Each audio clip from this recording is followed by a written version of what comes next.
Salmo número 8. Allí vamos a compartir la palabra del Señor, un salmo que nos habla de la gloria de Dios y de la honra del hombre. Así es que ahí vamos a poder estar meditando con la ayuda del Señor. Salmo número 8, dice la palabra del Señor.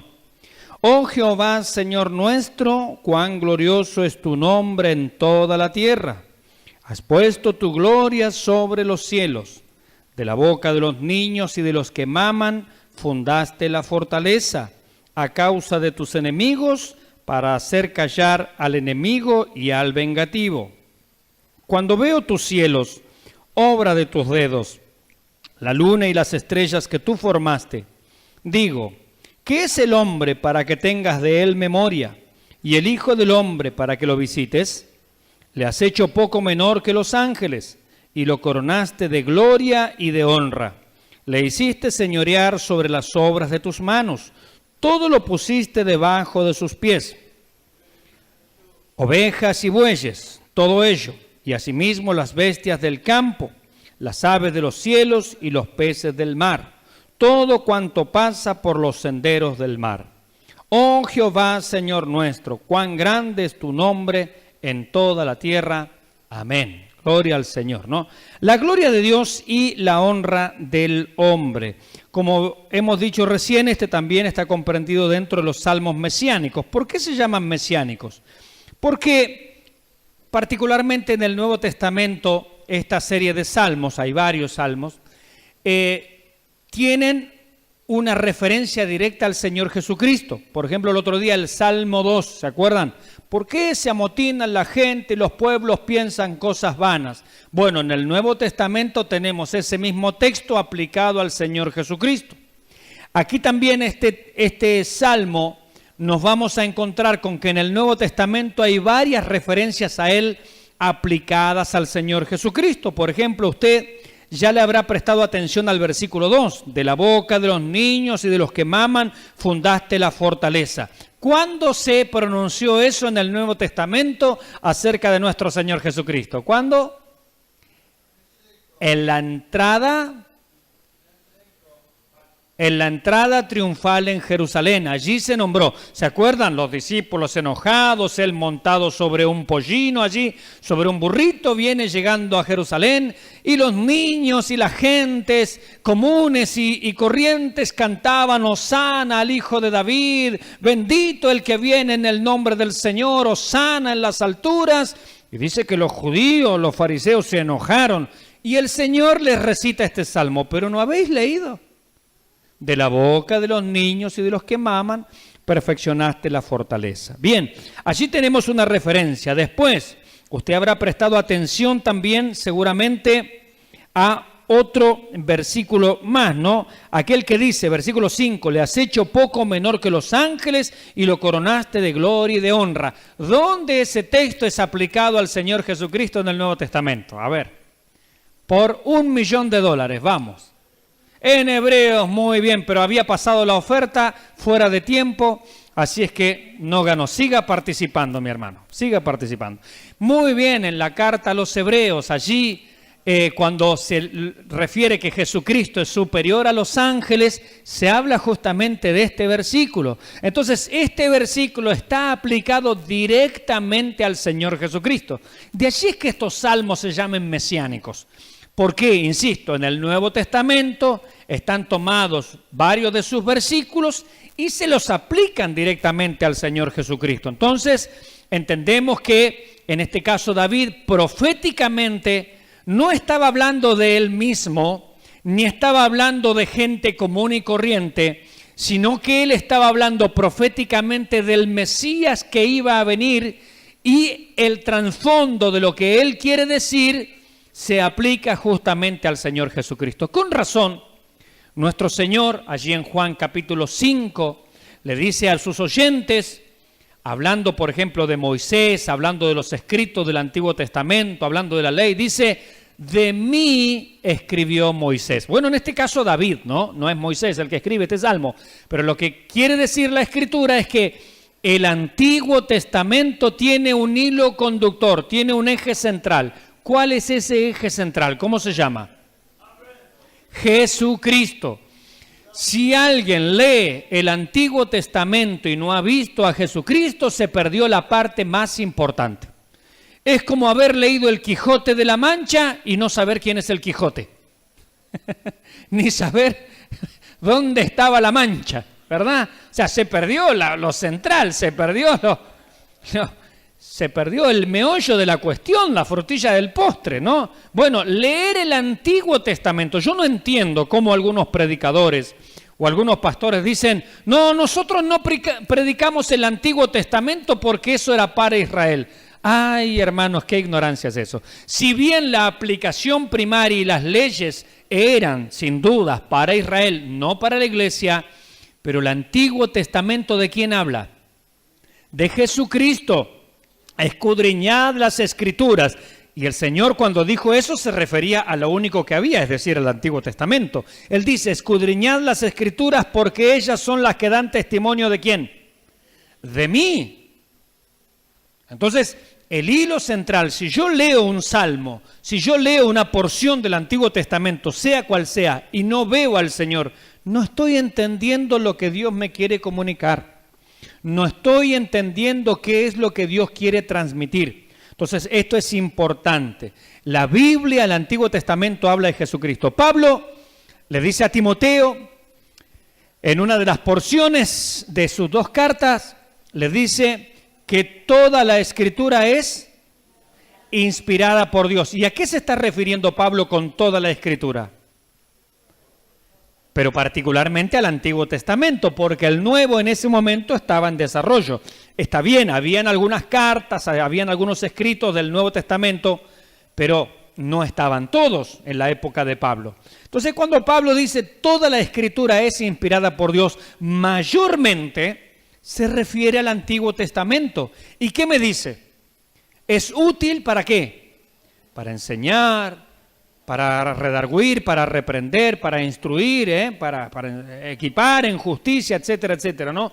A fin de que el hombre, la mujer de Dios sea una mujer, un hombre maduro, equipado, preparado, capacitado, ¿sí? Para hacerse el lindo con los que no saben, hacerse el grosso, no, para toda buena obra, es decir, para ayudar, para colaborar, para alentar. Bien, entonces, este salmo, por eso aclaramos que es un salmo mesiánico, es un salmo que en el Nuevo Testamento van a haber pasajes tomados de esta porción y se aplican directamente al Señor Jesucristo, de allí que se llamen mesiánicos. Alguien, no me acuerdo quién estos días, hizo una pequeña referencia a distintas clases de salmos. ¿Quién fue?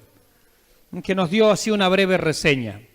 Nos habló de los salmos imprecatorios, por ejemplo, así de pasadita fue, bueno, no me acuerdo quién, ¿no? Los salmos imprecatorios, por ejemplo, son aquellos que claman venganza, que claman, Señor, hazme justicia de mi adversario. Esos son los salmos. ¿Quién fue? ¿Mi hermana Andrea? ¿Fue? Ah, con la alabanza, ahí está. Alguien había leído algo acá. Muy bien, mi hermana Andrea fue. Bien, allí nos dio una breve reseña de las clases de salmos. Después están los salmos aleluya, los salmos jalel, ¿cierto? Que son los que cantan alabanza, sobre todo en la época de la Pascua se cantaba ese grupo de salmos. Bueno, no voy a hablar de eso ahora, pero explico por qué los salmos mesiánicos se llaman así. El fondo histórico nos dice, o sea, a ver, ¿en qué circunstancias probablemente, no es seguro, pero algunos autores dicen, bueno, probablemente en tal o cual situación David escribió este salmo? Bueno, me quedo con la opinión de Warren Wiersbe, que nos dice que este salmo, mire qué interesante, dice, este salmo probablemente se escribió la noche posterior, ¿cierto? La batalla fue de día, pero la noche siguiente a la noche en que David mató a Goliat. Mire dónde lo sitúa Wiersbe. Y luego vamos a leer algunas opiniones de él que me parecen realmente muy acertadas. Es como decir, según este autor, este salmo fue escrito luego de que David enfrentó allí a la batalla, al gigante, mató al gigante, le cortó la cabeza, cuando él era un niño delante de un gran muchacho, el soberbio, el vengativo, el violento, aquellos que le decían, no, David, tú no puedes contra él porque tú eres un muchacho, un niño pequeño, tú eres estás tomando la mamadera todavía, es como que le hubiera dicho el rey Saúl. ¿Cómo vas a pelear contra ese hombre? Sin embargo, en el nombre del Señor, David venció al gigante, y dice este autor que este salmo probablemente se escribió aquella noche, cuando David ya descansó de aquel día, se sentó mirando hacia el cielo y a las estrellas y comenzó a componer este salmo. Oh Jehová, Señor nuestro, cuán glorioso es tu nombre en toda la tierra. Claro, qué tremenda victoria Dios le había dado al pueblo de Israel. Esto se iba a saber en todas partes. Esto iba a ser digamos, de la nada al estrellato para David. Bueno, pero antes de avanzar en el contenido de este salmo, ¿no? Entonces, según este autor, este es el salmo escrito aquella noche en que David venció a Goliat y ya después tirado, ¿no?, de panza hacia las estrellas, no hacia el sol, porque fíjese que este salmo fue escrito de noche aparentemente, porque dice la luna y las estrellas, no se nombra el sol. Entonces es un salmo nocturno. Es un salmo ahí cantado mirando hacia el cielo, ya contemplando la creación de noche, ¿no? Y dice allí en el título al músico principal, es decir, es un salmo, entonces es una dedicatoria para que los músicos en el templo lo dirijan, ¿cierto?, lo eleven. Y dice sobre Gitit. Bueno, hay una discusión acerca de qué es Gitit. La mayoría de los autores dicen que Gitit es una palabra derivada de Gat. Por lo tanto, podría coincidir, porque Goliat, ¿de dónde era? De Gat, exactamente. Entonces, Gitit, la mayoría de los autores dice, es una palabra derivada de Gat. Ah, bien. Bueno, otro autor dice, Gitit es el nombre de un instrumento de cuerdas que se usaba en Gat. Pero otra vez estamos en Gat. Otra vez estamos allí en la ciudad de donde era oriundo Goliat. Entonces, un autor dice Gitit, o varios autores dicen Gitit es un nombre derivado de Gat. Otro autor dice Gitit es un instrumento de cuerdas que se utilizaba en Gat. Pero la mayoría coincide en esto. Gitit es uno de los nombres que se le daba al lagar, el lugar donde se pisan las uvas. Eso es lo que significa en esto, coincide la mayoría, ¿no? Gitit es el lugar donde se pisaban las uvas. Entonces dice Salmo de David, ¿no? Entonces, ese es el fondo histórico, esa es la palabra allí que tenemos Gitit, que no sabemos bien de dónde es, pero significa en esencia lagar, lugar donde se pisan las uvas. Y otro detalle que nos cuenta este autor, Warren Wiersbe, fíjese en el Salmo 9, en la introducción dice al músico principal sobre Mut-Labén, Salmo de David. Y este autor dice, probablemente, dice, es una posibilidad, como los salmos no tenían títulos así, ¿cierto? Y la Biblia se va escribiendo uno tras de otro. Por ejemplo, aquí en mi Biblia dice acción de gracias por la justicia de Dios en el Salmo 9, pero usted sabe que ese es un título que le han puesto allí como para indicarnos de qué está hablando, pero no había un título allí. Y este autor dice que probablemente o es posible que esa frase al músico principal sobre Mut-Labén perteneciera también o tuviera algo que ver con el Salmo 8. Y en esto hay varios salmos que cuando uno los predica dice, este salmo es como la continuación del anterior. Es decir, no están allí porque sí. Hay como una continuidad en los salmos. La pregunta es, ¿qué significa Mut-Labén? Mut-Labén significa la muerte del paladín. ¡Wow! Entonces, ¿qué significa Mut-Labén? La muerte del paladín. ¿Quién era el paladín que murió? Goliat. Es decir, entonces estamos buscando algunas referencias como para decir, hay motivos suficientes como para sospechar que este salmo se escribió o lo escribió David la noche en que había dado muerte al gigante Goliat, y allí él, cuando contempla los cielos, observa su pequeñez, observa lo que Dios ha hecho a través de él, un pequeño muchacho que nadie, ni sus hermanos, los hermanos le dijeron, ¿por qué no te vas para la casa a cuidar las ovejas? ¿Qué estás haciendo acá? Pero mirá vos, qué sinvergüenza que sos, viniste a ver la batalla nada más, no te importan las ovejas, no te importa tu papá. ¿Se dan cuenta? Todo en contra de este muchacho. Y el Salmo nos va a hablar acerca justamente de pequeños que saben apenas hablar, de pequeños que saben apenas cantar. Sin embargo, Dios se glorifica. Es el Dios de las fortalezas en aquellos débiles que en medio de la debilidad exaltan el nombre de Dios. Como diciendo el libro de los Hebreos en el capítulo 11, en sus temores, en sus batallas, sacaron fuerzas de debilidad. Pusieron en fuga ejércitos extranjeros. ¿Por qué lo hicieron? Por la fe. Pero solamente fue por la fe, no, por la fe en el Dios que los sostenían. Por la fe en aquel que iba a venir, mis hermanos. Gloria al nombre del Señor. Así es que cuando uno va profundizando los salmos, uno se llena de sorpresa realmente por todos lados. Dice, yo no había visto toda esta riqueza acá. Y toda esta riqueza me está hablando justamente del Señor Jesucristo, del glorioso y grande nombre de nuestro Señor. Mire cómo comienza el versículo 1. Oh Jehová, Señor, es una exclamación, ¿cierto? Oh Jehová, Señor nuestro, cuán glorioso es tu nombre en toda la tierra. El comentarista Vernon McGee comienza con una nota negativa a esto. Él dice, bueno, nosotros no vemos hoy que el nombre de Dios sea glorificado en el mundo. Y es verdad. ¿Verdad que no? Este mundo no está glorificando a Cristo, ¿verdad que no? Hay alguna teología, como la teología amilenial, que dicen, bueno, cuando Jesucristo dijo, el príncipe de este mundo ya fue atado, ¿se acuerdan cuando habló con sus discípulos? El príncipe de este mundo ya fue atado. Ellos se toman de esa palabra, los hermanos amileniales, para decir, bueno, desde ese momento Satanás ya fue atado. Allí comenzó el milenio, estamos en el milenio y Jesucristo está reinando. Claro, porque ellos no creen en un milenio futuro. Entonces dicen, ¿qué es el milenio? El milenio estamos en él y el milenio comenzó cuando Jesucristo dijo esas palabras. El príncipe de este mundo ha sido atado.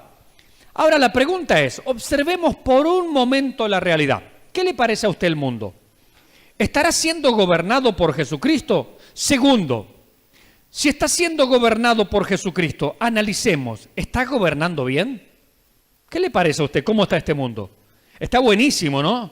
Está fantástico, está una cosa gloriosa. Este es el milenio, este es el reino milenial prometido. La iglesia lo está aquí en la tierra. El Señor reina desde el cielo y desde allá del cielo Él está haciendo todo lo que tiene que hacer. Y esto es lo maravilloso prometido, por ejemplo, en tantas profecías del Antiguo Testamento. ¿Qué le parece a usted? Pues a mí no me parece. Yo le contesté a alguien una vez, si esto es el gobierno de Jesucristo, por favor, votemos otra cosa. ¿No? Porque nosotros pensamos, por ejemplo, en los gobiernos terrenales. ¿Qué tenemos que hacer cuando no nos gusta el gobierno terrenal? ¿Derrocarlo? No. ¿Verdad que no? Así que olvídense de eso, guarden las Molotov. Nada de eso. ¿Qué tenemos que hacer cuando el gobierno no nos gusta hablando civilmente, cierto? ¿Qué hacemos? Votamos. Y cuando a usted no le gusta el gobierno actual, ¿qué tiene que hacer? Votar por otro. Pues, mire, yo veo el mundo, la verdad no me gusta. Como alguien dijo, paren el mundo, yo me quiero bajar. No sé a usted si le encanta este mundo. A mí, la verdad, no me gusta para nada cómo va. No me gusta la política, no me gusta la sociedad cómo va. No me gustan las leyes para dónde va. Al contrario, yo estoy viendo que las tinieblas están cada vez más cubriendo la humanidad y que en realidad no estamos evolucionando, sino que estamos retrocediendo, por un lado a los días de Sodoma y de Gomorra en cuanto a la moralidad y por otros lados a los días de Nimrod, donde el hombre era el Dios, el hombre gobernaba, donde el humanismo estaba pleno, y también estamos retrocediendo a Génesis 6, los días previos al diluvio, cuando la maldad y la violencia eran tan grandes que todos los pensamientos de los seres humanos eran de continuo solamente el mal. Dígame si es así o no es así. La humanidad no está mejorando. La humanidad está retrocediendo a lo más primitivo, a lo más bajo, a lo más sucio, a lo más asqueroso en cualquiera de sus áreas. En general es lo que vemos. Algún avance tecnológico, pero siempre el avance tecnológico se utiliza para el mal. Primero para el mal y después vemos si sirve para alguna cosa buena. Se inventó la energía nuclear, no porque esto va a beneficiar a la humanidad. ¿En qué se utilizó primero la energía nuclear? En exterminar 2 ciudades, barrer con cientos y miles de personas, ahí sí está el uso. Después vemos si sirve para dar electricidad, después vemos si sirve para otra cosa. Pero primero el mal. Este mundo va, hermanos, cuesta abajo. La Biblia nos dice claramente que ya está en acción el misterio de iniquidad. Ya está en acción.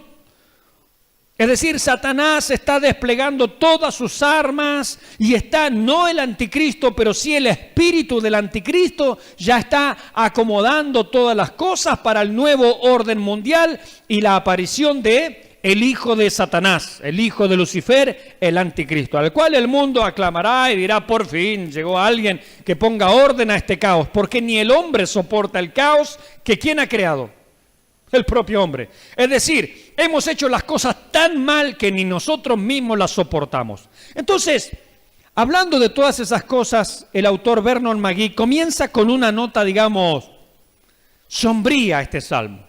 Como diciendo: oh Jehová, Señor nuestro, cuán glorioso es tu nombre en toda la tierra. Y él dice: pero nosotros no vemos eso, no vemos que el mundo esté glorificando a Dios. Miren, no necesita Dios ser glorificado por el mundo para ser Él el Dios de la gloria.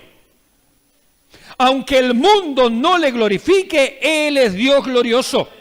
Aunque el mundo no le reconozca, Él es Rey de reyes y Señor de señores. Aunque el mundo no alabe ni bendiga su nombre, Él sigue estando en el trono, mis hermanos, por los siglos de los siglos. Como diría en el Salmo 90, este hombre de Dios, Moisés: desde el siglo y hasta el siglo, tú eres Dios.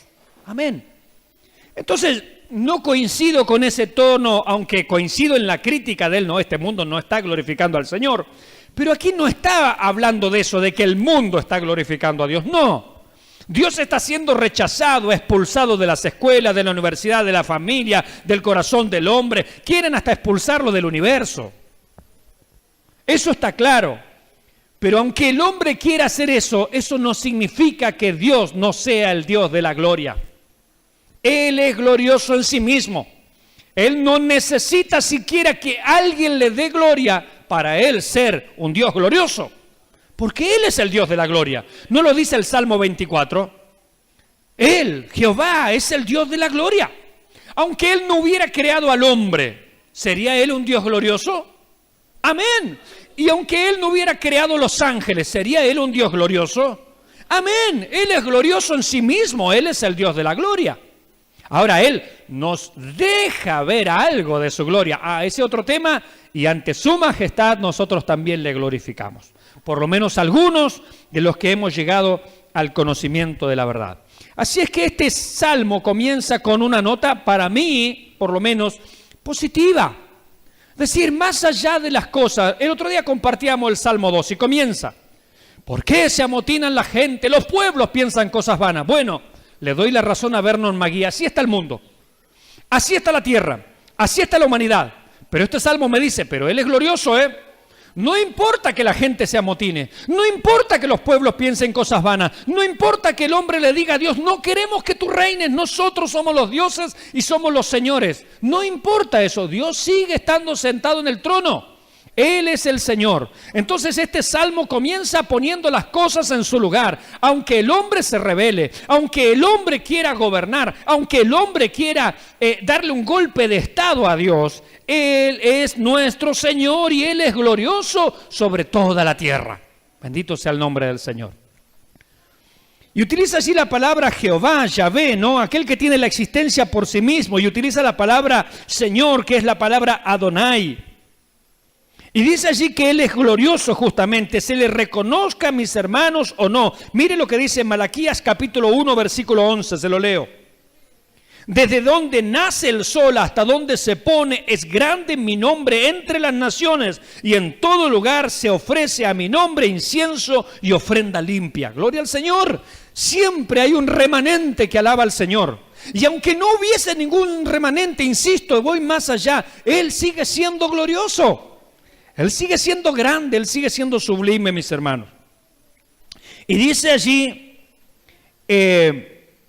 el final, el resto del versículo 1, has puesto tu gloria sobre los cielos. Miren, mis hermanos, nos retrotrae David, en la época de David, todavía existía el tabernáculo, ¿se acuerdan? Él intenta llevar el arca a Jerusalén, bueno, pasaron tantas cosas, buenos propósitos de David. El arca justamente, estaba en el tabernáculo. Más adelante Salomón va a construir recién el primer templo. Pero aquí David se anticipa una cosa. Los israelitas tenían por costumbre decir, la gloria de Dios, ¿dónde estaba? Arriba del tabernáculo. Allí se manifestaba, ¿sí o no? La nube de gloria, la Shekinah, la gloria de Dios se manifestaba. Los israelitas, cuando la nube descendía sobre el tabernáculo, allí ellos sabían que Dios estaba presente, Dios iba a hablar. Cuando la nube se elevaba y comenzaba a moverse, todo el campamento se levantaba e iban detrás de la nube. Donde la nube se detenía, allí ellos fijaban su tienda de campaña. Ellos tenían la gloria de Dios allí visible. Ellos veían la gloria. Sin embargo, aquí proféticamente David se adelanta a los siglos y él dice, has puesto tu gloria no sobre el tabernáculo. Como diciendo David, va a llegar el momento en que la gloria no estará sobre el tabernáculo, no estará sobre el templo que quiero construir, no estará sobre el monte Sinaí, ni sobre ningún otro monte. En el Salmo 121, que hoy lo leímos en la lectura, dice, alzaré mis ojos a los montes. Hay alguien que dijo que esa frase debería estar en signo de preguntas. Alzaré mis ojos a los montes. ¿De dónde vendrá mi socorro? ¿Por qué? Porque en aquella época mirar a los montes, mis hermanos, muchas veces era para la idolatría. Allí, sobre todo montes, sobre todo collados, debajo de todo árbol frondoso, la gente se prostituía espiritualmente adorando a dioses ajenos. Por eso el salmista se pregunta, yo alzaré mis ojos a los montes. ¿De dónde vendrá mi socorro? No del monte, no de la altura humana, no de algo que esté aquí en la tierra. Mi socorro viene de Jehová, que hizo ¿qué? Los cielos y la tierra, y a eso nos lleva el Salmo 8. La gloria de Dios no va a estar sobre el tabernáculo, la gloria de Dios no va a estar sobre el templo, la gloria de Dios no va a estar sobre el monte Sinaí, ni sobre ningún otro monte. La gloria de Dios estará sobre los cielos mismos, porque Jesucristo es la gloria de Dios, y vimos su gloria, gloria como del unigénito del Padre, lleno de gracia y de verdad. Aquel que es la gloria de Dios, aquel que es la gloria de Israel, descendió hasta el cielo, hasta esta tierra, descendió del cielo, se hizo tabernáculo y habitó entre nosotros. Y vimos su gloria, dice Juan. Pero ¿de dónde descendió esa gloria? Desde el cielo mismo. Y aquí David es como que se anticipa todas estas cosas proféticamente. Ya no pensemos en tiendas, no pensemos en cabañas, no pensemos en montes, no pensemos en cosas elevadas dentro de nuestro sistema humano palpable. Como dice el autor allí de los Hebreos, no os habéis acercado al monte que se podía palpar, no, a cosas tangibles no, sino a la Jerusalén celestial, a la ciudad del Dios vivo, allá en las alturas, mis hermanos, allá nos hemos acercado en Cristo Jesús. Cuán grande es el Señor. Todo aquello que David veía, todo aquello que los israelitas veían, era simplemente sombra. No era más que una maqueta de cartón. Pero la realidad estaba en los cielos. La realidad estaba allí en las alturas, mis hermanos. Bendito sea el nombre del Señor. Así es que Él dice, ¿has puesto tu gloria dónde? ¿Sobre el tabernáculo? No. ¿Sobre el arca del testimonio? No. Sobre los cielos. Bendito sea el nombre del Señor. Allá. Mire, Pablo hablando justamente de aquel que se elevó por los cielos, hablando de la ascensión de Cristo, subiendo a lo alto. ¿A dónde? A lo alto, allá a la diestra de la majestad en las alturas, allá Él se ha sentado, allá subió su gloria, la gloria de Dios, aquella que se manifestó entre nosotros. ¿A dónde subió? A la diestra de la majestad en las alturas. Entonces alguien ha visto aquí hasta la ascensión del Señor Jesucristo, como la gloria se eleva, como abandonó aquel templo terrenal hecho de piedras, hecho de cueros, hecho de trapos en definitiva, mis hermanos, y se sentó a la diestra de la majestad de las alturas. ¿Y sabe qué hace allí? Está orando por usted y por mí. Y porque Él, el glorioso, el majestuoso, está allí a la diestra del Padre, es que yo tengo garantía y seguridad de mi salvación. Tengo a alguien que ora por mí, mis hermanos, en el cielo cuando yo fracaso. Y vaya que fracaso. No sé usted, no quiero meterlo en problemas. Pero he visto mis fracasos. Y el salmista va a decir aquí, ¿qué es el hombre? ¿Qué soy yo? Para que tengas de mi memoria, ¿qué soy yo? No soy nada. Sin embargo, aunque no me reconozco nada, él va a decir, me diste un lugar realmente impensado. Pero ya vamos a llegar a eso, ¿no? Y el versículo 2 sigue hablando, ¿no? Dice de la boca de los niños, y este texto justamente decíamos que está citado allí en el Nuevo Testamento. De la boca de los niños y de los que maman fundaste la fortaleza. Mire cómo dice la traducción al lenguaje actual, la TLA. Dice, con los cantos de los niños mayores. Con los cantos de los niños mayores y con las primeras palabras de los niños más pequeños. Para poder entender la frase, ¿no? Con los cantos de los niños mayores. ¿De qué está hablando? De aquellos, mis hermanos, que tienen que reconocerse como niños para poder entrar en el reino de los cielos. Recuerde que el Señor en un momento exclamó, te alabo, Padre. Padre, te alabo porque escondiste estas cosas de los sabios y se las revelaste a los niños. Y eso lo hizo señalando a sus discípulos. No hablaba de los pequeñitos. Dice, se las revelaste a los niños. Eso eran los discípulos. Habían creído en Él como niños. Sí, Padre, dice, porque a ti te agradó. Gloria al nombre del Señor. Y dice la Escritura justamente que nosotros tenemos que entrar como niños al reino de los cielos. Los discípulos justamente eran como niños. Te alabo, Padre. Debemos ser como niños para entrar. Ahora Pablo va a decir una cosa, momento, no se queden en la niñez, porque ser como niños es para entrar al reino de los cielos. Una vez que entramos, dice, seamos niños en la malicia, pero maduros en el modo de pensar. Como dijo alguien estos días, no hablando de los niños espirituales en la iglesia, dice, no es bueno andar cambiando pañales de creyentes adultos. Claro. ¿Cierto? No es bueno andar cambiando pañales de creyentes adultos. ¿Qué quiere decir eso? Que debemos ser niños para entrar al reino de los cielos, pero una vez que entramos debemos seguir actuando como niños infantiles, caprichosos, mañosos, llorones, escandalosos, que todos se lo toman. ¡Ah! No, ¿verdad que no? Ahora, ¿qué nos dice la Escritura también? Pedro nos dice, desead como niños, ¿qué? Que me mimen, que me amen, que me quieran, que me regalen cosas, que... No. ¿O sí? ¿Dice eso Pedro? Creo que está en segunda de Pancho 3:19. ¿No? No está allí, ¿no? Bien.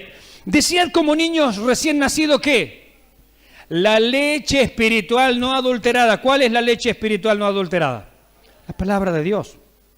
¿Por qué insistimos tanto nosotros en esta iglesia en el estudio bíblico? ¿Por qué? ¿Por qué? ¿Por qué, mi hermana? Porque ¿qué dice la Biblia? Lo acabo de citar. Porque la Biblia dice que debemos desear como niños. Si un niño no pide la mamadera, no pide la teta a la mamá, bueno, ese chico está muerto. Discúlpenme que lo diga así. O está muy grave, o está muy enfermo. Un creyente que no tiene hambre por la palabra de Dios, o está enfermo o está muerto. Pellizca el que está al lado. No, por favor, no lo haga. No lo haga. Claro, porque esto es lo que manda la Escritura. Desead como niño recién nacido la leche espiritual no adulterada para que por ella crezcáis. No se crece sin palabra de Dios. ¿Por qué esta iglesia insiste tanto en la palabra de Dios? ¿Por qué? ¿Para qué crees? Para que crezcamos. Muy bien. Y si usted no conoce la palabra, ¿usted crece? No. Usted queda como bonsái espiritual. ¿Sí? Queda como bonsái espiritual. ¿Sabe cómo se hace, mi hermana Andrea, para tener un árbol bonsái? ¿Sabe lo que es un árbol bonsái, no? ¿Sí? Un árbol enano. ¿Sabe cómo se hace? Cuando es chiquitito y está creciendo y ya tiene la formita de árbol, se lo saca ahí de la macetita, por ejemplo, y la raíz principal, el tallo troncal abajo, lo cortan y no crece más. Y queda con la forma de árbol enano. Eso es un árbol bonsái. Es decir, hay creyentes que ya dejaron de succionar la savia, los nutrientes, succionar, bueno, todo lo que necesita para su crecimiento. Y queda como creyente bonsái. ¿Sí? No crece. Tiene la forma de creyente. Usted lo mira ahí, sirve para arbolito de Navidad, nada más. Le colga unos coquitos ahí, unas luces de colores y ya está. Tenemos un creyente árbol de Navidad. Bien. Así es que, entonces, de la boca de los niños, con los cantos de los niños menores, es lo que, como lo dice la TLA, en la entrada triunfal, hoy lo citábamos, ¿no? Aquellos discípulos eran justamente como niños, y nosotros debemos ser como niños para entrar en el reino de los cielos. Niños en la malicia, ¿cierto? Pero maduros en el modo de pensar. Desead como niños recién nacidos, nos dice Pedro. Y un autor, Warfield, nos dice que los niños del reino de Dios, es decir, nosotros los que hemos creído en el Señor, entramos justamente al reino como cualquier niño normal a este mundo. Es decir, desnudo, necesitado e incapaz de hacer cualquier cosa. Así entramos al reino de Dios, tal cual como un niño viene a este mundo, así venimos nosotros, incapaz, inepto, no preparado, desnudo. Así venimos delante del Señor, mis hermanos, y así nos recibe Él. Ahora, cuando nosotros pensamos que somos algo, todavía no estamos aptos para el reino de Dios. Y dice también el versículo, y a los que maman, bueno, ya dijimos, ¿no? Una versión, la TLA dice, con las primeras palabras de los niños más pequeños. Bueno, a diferencia de los fariseos, ¿no? Que en aquella ocasión, hoy decíamos, se enojaron y se pusieron en contra del Señor, el Señor dice que de esa manera tenemos que entrar al reino de los cielos, ¿no? Él se glorifica, mis hermanos. ¿Qué cantaban cuando el Señor entró allí en la entrada triunfal en Jerusalén? Hosana. Es decir, oh, sálvanos, ven a salvarnos. ¿Y nosotros cómo oramos hoy en día? Venga tu reino. El espíritu y la esposa, ¿qué dicen? Ven, Señor Jesús. Es decir, que nos sumamos a aquellas voces infantiles diciendo, oh, sálvanos. Oh, ven a salvarnos, trae tu reino. Hoy más que nunca tenemos que orar, venga el reino de Dios. Vemos que la cosa está muy mala, mis hermanos, pero muy mala. En nuestro país, en el mundo, la cosa se está poniendo realmente cada vez más oscura, cada vez más tenebrosa. Más que nunca tenemos que clamar, venga tu reino, porque este mundo lo salva Cristo o va a la perdición, mis hermanos. No hay otra alternativa. Por lo tanto, nosotros oramos, venga tu reino. El espíritu y la esposa dicen, ven. Miren, mis hermanos, como diría Pablo, porque lo débil de este mundo escogió Dios para avergonzar a lo fuerte. Bendito sea el nombre del Señor. Y termina diciendo allí esta frase, has construido una fortaleza. De la boca de los niños y de los que maman fundaste la fortaleza. O dicho de otra manera, has construido una fortaleza. Diría Pablo, porque lo débil de Dios es más fuerte que los hombres. Y lo insensato de Dios, si es que hay algo insensato en Dios, no es una metáfora, obviamente. Y lo insensato de Dios es más sabio que los hombres. Pablo diría, el poder de Dios se perfecciona ¿en qué? En mi debilidad. Cuando yo soy débil es cuando Dios manifiesta su gloria. Cuando yo no puedo, cuando no alcanzo. David en aquella ocasión le dijeron, no muchacho, tú no puedes. Prueba a ponerte allí un traje, una espada. No se podía nada. No, es imposible. Vete a tu casa, anda a cuidar las ovejas. Inútil. Incapaz de todo. Sin embargo, Dios trajo victoria a través de aquel en el que nadie daba 2 centavos, mis hermanos. En aquel que aun cuando su padre le dijeron, ¿no tienes otro hijo? No, no tengo más. Ah, perdón, me parece que tengo uno en el campo, el más chico allá cuidándolo. Ni el padre lo tenía en cuenta, mis hermanos. Hasta el propio padre se había olvidado que tenía un hijo que se llamaba David y que estaba allá en el medio del campo cuidando las ovejas. Ni el padre lo tenía en cuenta. Sin embargo, mis hermanos, Pablo diría que el poder de Dios se perfecciona en la debilidad. Josué diría, ¿no?, con un grupo o con un par de cuernos de carnero que suenan ante murallas inexpugnables, allí se manifiesta la grandeza de la gloria de Dios. ¿Cómo podía ser que al sonar unos shofar, unos cuernos de carnero, las murallas iban a caer? Es una locura. Sin embargo, Dios se glorifica cuando no hay recursos.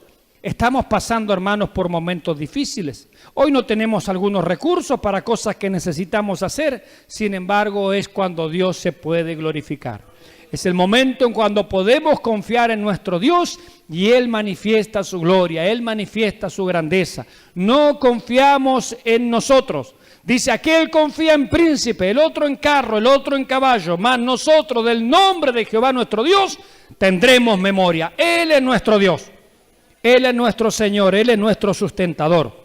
Así que Josué no puso su confianza en un grupo allí de gente soplando un cuerno de carnero, sino en el Dios todopoderoso que podía hacer caer las murallas de Jericó. Moisés no puso su confianza en la vara, esa chueca doblada que tenía en la mano, sino en el Dios todopoderoso que le dijo, extiende tu vara y las aguas se dividirán.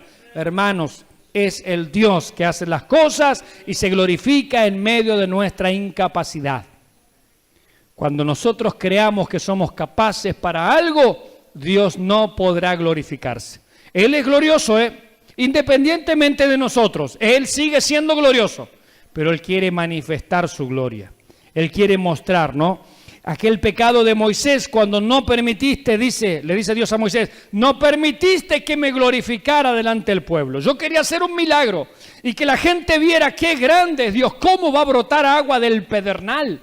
¿Cómo va a salir agua de una roca? Eso es imposible. Está el desierto, no hay nada, hay solamente un peñasco, una roca. Háblale a la roca y yo voy a abrirle y va a brotar un manantial.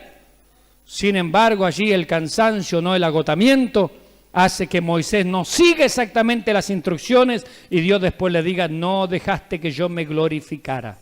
Yo quería manifestar a Israel mi gloria, mi poder, porque Él, justamente mis hermanos, de la boca de los niños, de los que maman, de los que le creen, sinceramente, de todo corazón, inocentemente, ¿cierto?, confiando en Él, mis hermanos, allí es cuando Él muestra su gran poder. Mire lo que dice este autor, Worsby, acerca de los episodios de aquella tarde entre, como lo plantea él, entre David y Goliat. Él dice, es fácil ver al joven David solo con Dios aquella noche después de matar al gigante, mirando a los cielos y maravillándose de la preocupación de Dios por los suyos. David no era sino un niño y de los que maman, comparado al gigante. Sin embargo, Dios lo usó para silenciar al enemigo. Nótese que en 1 Samuel 17:4 a Goliat se le llama paladín, y que con arrogancia desafió a los temerosos judíos durante 40 días. Cuando David se ofreció a silenciar al enemigo, Saúl dijo, eres un muchacho, un bebé, un niño de pecho. Nótese también otro paralelo entre 1 Samuel 17 y el Salmo 8. Dice, en las aves del cielo y en las bestias del campo. También el Salmo 8 glorifica el nombre de Jehová. Y David derrotó a Goliat justamente en el nombre de Jehová. Gloria al nombre del Señor. Aquí tenemos al joven David, dice este autor, alabando al Señor por la gran victoria que le dio. ¿Qué es el hombre para que tengas de él memoria? ¿Por qué le iba Dios a prestar atención a un muchacho pastor? Qué maravilloso tipo de Jesucristo vemos en David. Primero, ambos nacieron en Belén. Segundo, ambos eran pastores. Tercero, a ambos los rechazaron temporalmente sus hermanos. Cuarto, ambos se enfrentaron a un enemigo en el desierto y ganaron. Quinto, ambos fueron al auxilio antes de ser reyes. Sexto, ambos tomaron una esposa en el exilio. Y séptimo, a ambos los amaron porque el nombre de David significa justamente amado. Gloria al nombre del Señor. Qué paralelismo, ¿no? Qué cosas preciosas realmente que ven algunos autores en la palabra del Señor. Dice aquí, ¿no? Para hacer callar estoy en el versículo 2, al final. Para hacer callar al enemigo y al vengativo. Miren, mis hermanos, este es un cuadro también que nos lleva, así como nos decía recién este autor, nos lleva a los días en que David mató a Goliat. Pero también en el tiempo nos lleva a los días de la segunda venida. Cuando, mis hermanos, nuestro Señor en la segunda venida, Cristo pisará, ¿cómo se llamaba este salmo? Sobre Gitit. ¿Y Gitit qué significa? Lagar. Fíjese, en la segunda venida se dice allí en Apocalipsis 19 que Cristo pisa el lagar del vino, del furor y de la ira del Dios Todopoderoso. Bendito sea el Señor. ¿Y a quién va a hacer callar en esa ocasión? Al enemigo y al vengativo. Gloria al nombre del Señor. Allí va a estar el anticristo y el falso profeta. Y dice que las naciones que se enfrenten a él serán muertos con la espada de aquel que venga desde el cielo. Y aquellos dos serán apresados y lanzados vivos. Así como se abrió la tierra para tragar a Coré, a Datán y a todo su séquito, mis hermanos, también la tierra se abrirá allí para tragar vivos al anticristo y al falso profeta cuando nuestro Señor, el victorioso, Él venga y Él pisa el lagar, dice la palabra del Señor. Así que este es un salmo que nos rememora los días de la batalla de David con Goliat y nos lleva hacia el futuro, mis hermanos, hacia los días de la segunda venida. Bendito sea el nombre del Señor. Mire lo que dice el versículo 3. Cuando veo tus cielos, obra de tus dedos, la luna y las estrellas que tú formaste. Por eso decíamos, mis hermanos, este es un salmo escrito de noche. Es un salmo para meditar. Aquí no está el sol. El sol de justicia brilló ese día. Y en la noche el hombre contempla lo majestuoso que el Señor es.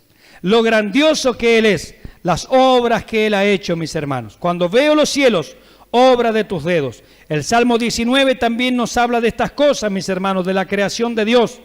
En Romanos capítulo 1, versículos 19 al 21, se nos dice que la creación de Dios nos habla, claramente nos expresa su eterno poder y su deidad son claramente visibles mediante las cosas hechas.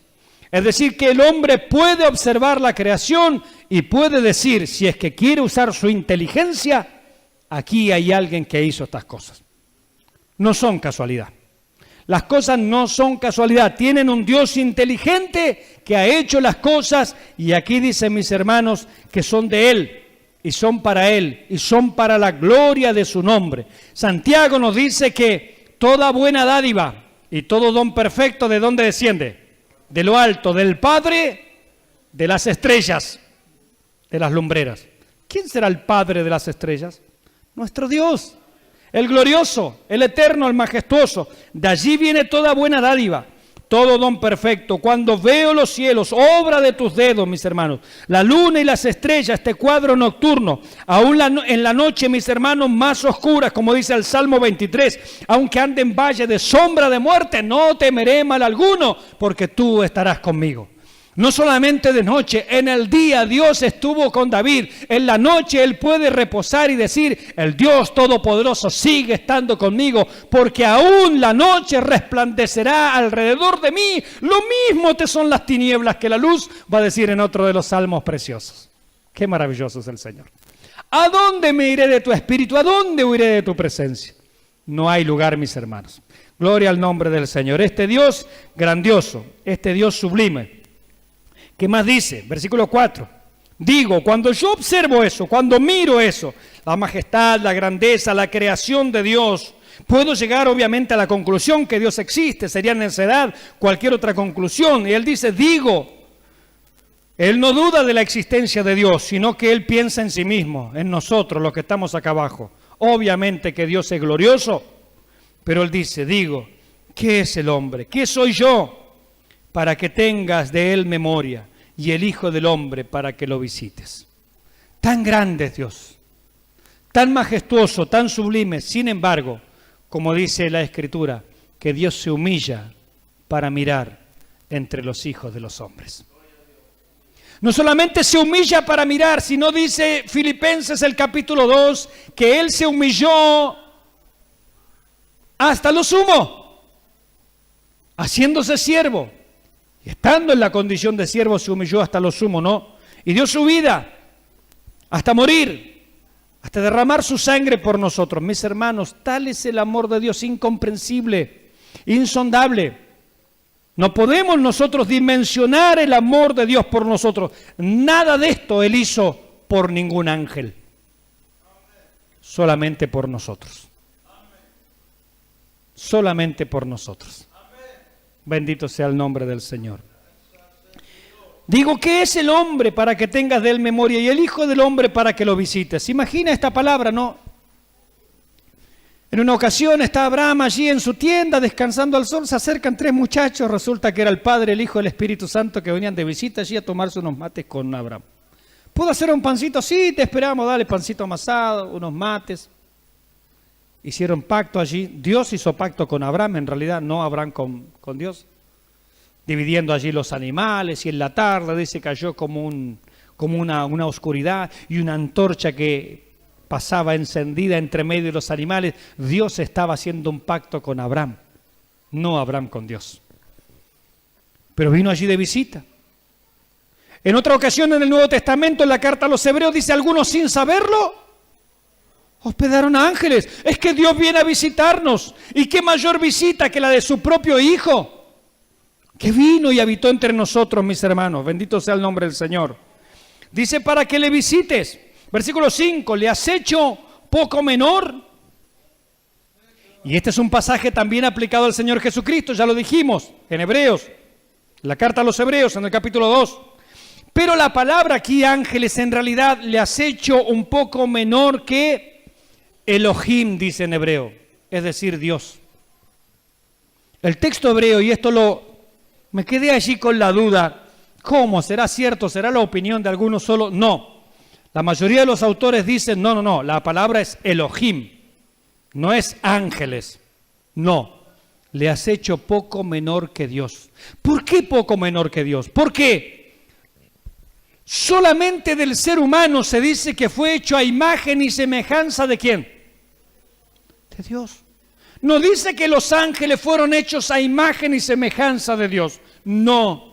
Se dice que el hombre fue un ser viviente y fue hecho a imagen y semejanza de Dios. Usted sabe que cuando Dios creó allí al hombre en el huerto del Edén, le dio ciertos atributos de la deidad, ciertos atributos de la divinidad, lo que los teólogos llaman atributos comunicables. Dios le impartió sabiduría. No solo sabiduría, Dios le dio de su santidad. El hombre era un ser inteligente y era un ser santo. Dios le dio también de su justicia. El hombre era un ser justo. Dios le dio de su verdad. El hombre era un ser verdadero, mis hermanos. Dios le dio de su bondad. El hombre era un ser bondadoso. Dios le dio también la capacidad de elegir, la capacidad de pensar, de razonar y de tomar decisiones, lo que se llama libre albedrío.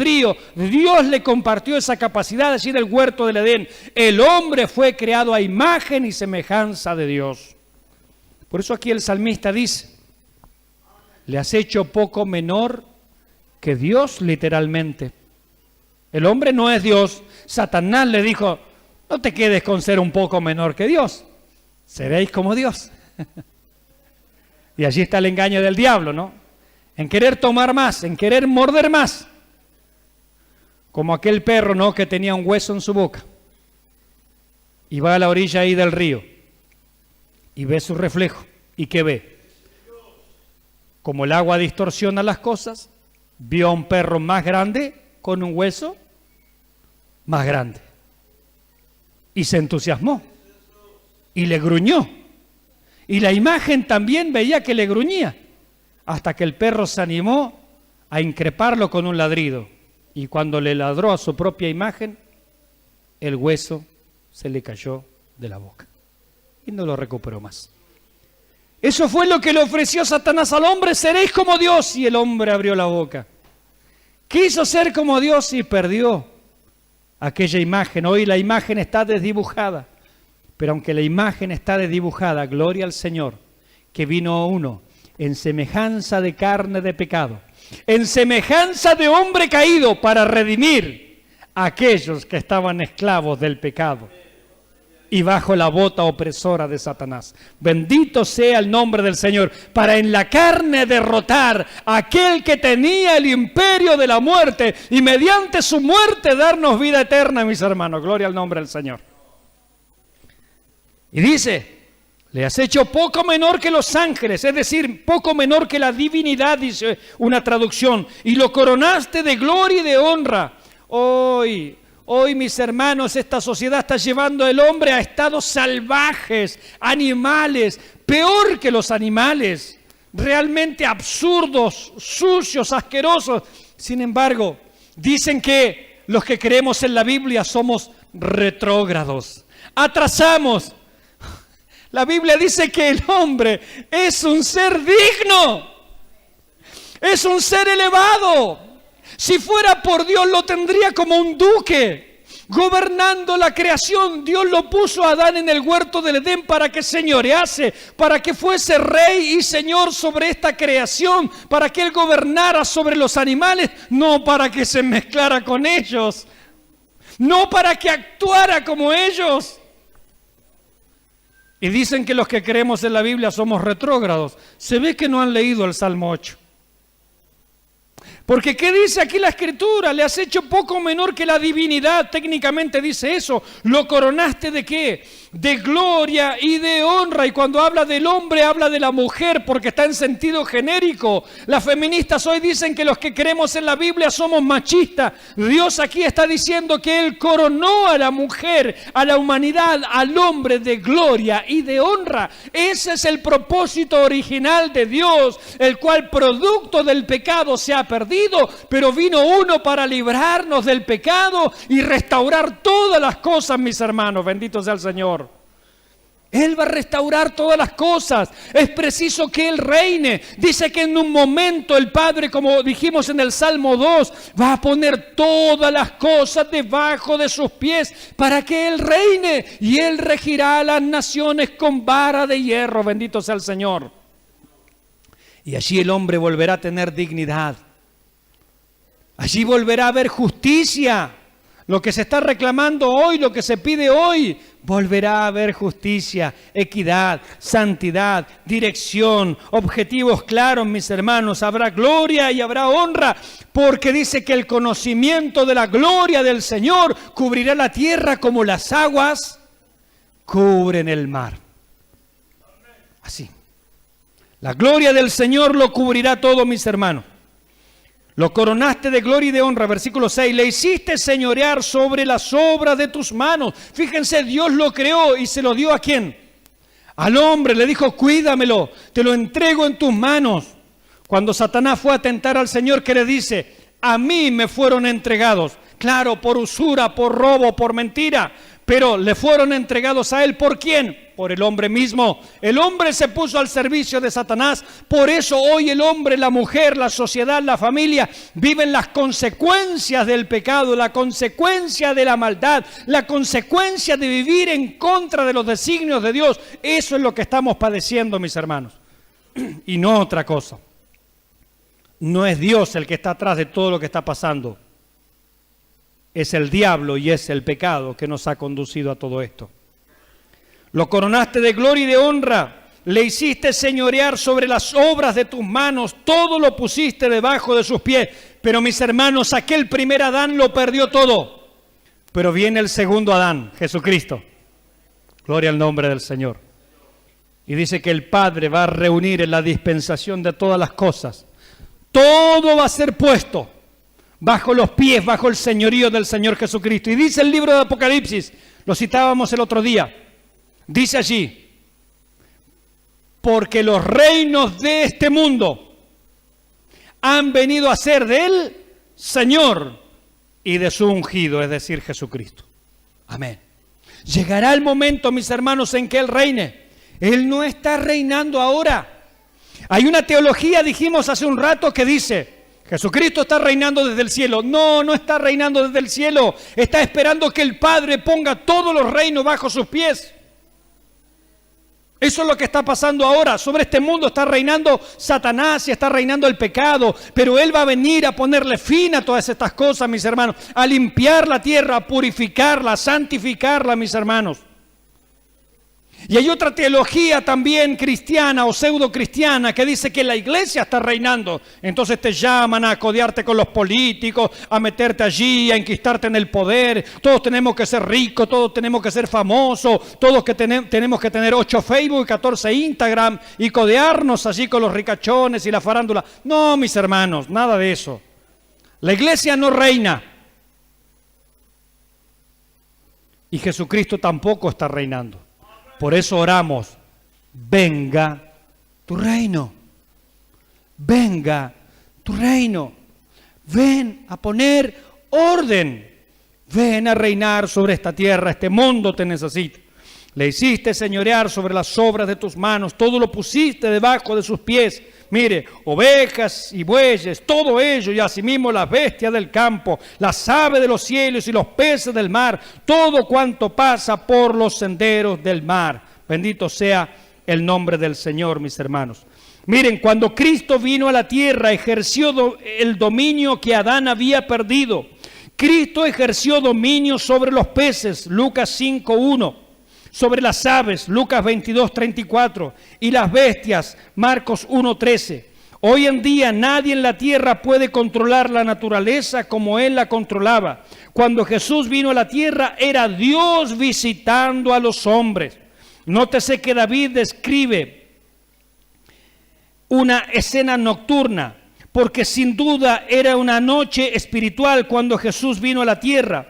Pero al humillarse a sí mismo y convertirse en siervo y morir en la cruz, Jesús glorificó a Dios y compró la salvación de las personas perdidas y de un mundo perdido. Hebreos 2:8 destaca que aún no vemos toda la naturaleza sujeta al hombre. Aún existen inundaciones, terremotos y plagas, pero sí vemos a Jesús, y que aún no vemos toda la naturaleza sujeta al hombre.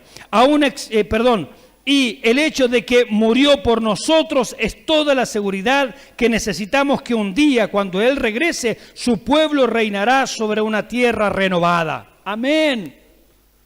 La Biblia dice esto, no vemos, dice en la carta a los Hebreos, no vemos que Él esté reinando. No, Él no está reinando, dice la Biblia. La Biblia contesta, no vemos que Él esté reinando, pero llegará el día en que todas las cosas se pongan por estrado de sus pies, y allí estará la iglesia, porque Él es cabeza de la iglesia, mis hermanos. Allí estará la iglesia, junto con el Israel salvado, junto con los gentiles salvados, aquellos que sobrevivan a la gran tribulación, y la iglesia glorificada, mis hermanos, como dicen los ancianos en Apocalipsis, y reinaremos sobre la tierra. Bendito sea el nombre del Señor. No es ahora cuando reinamos, dice reinaremos sobre la tierra. Es tiempo futuro aún. Todavía un poquito, dice el Señor. Todavía un poquito. Y no me veréis. Y de nuevo un poquito. Y me veréis. Aleluya. Así que es un poquito. Palabras de Habacuc. Aunque tardare, espéralo. Porque sin duda vendrá y no tardará. Bendito sea el nombre del Señor. Así es que el primer Adán lo pierde todo, pero el segundo Adán, nuestro Señor Jesucristo, lo recupera todo y aún mucho más para la gloria de su nombre. Y termina este salmo, léalo conmigo. Fíjese si no es un salmo para darle gloria al Señor, para darle honra y alabanza. Último versículo, 9, léalo conmigo por favor. Oh Jehová, Señor nuestro, cuán grande es tu nombre en toda la tierra. ¿Cómo empezó este salmo? Oh Jehová, Señor nuestro, cuán grande es tu nombre en toda la tierra. Y asimismo terminó. Porque Él es grande, porque Él es glorioso, porque Él se merece que nos postremos y nos humillemos y reconozcamos Jesucristo es el Señor para gloria de Dios Padre. Le damos la gloria al Señor, mis hermanos.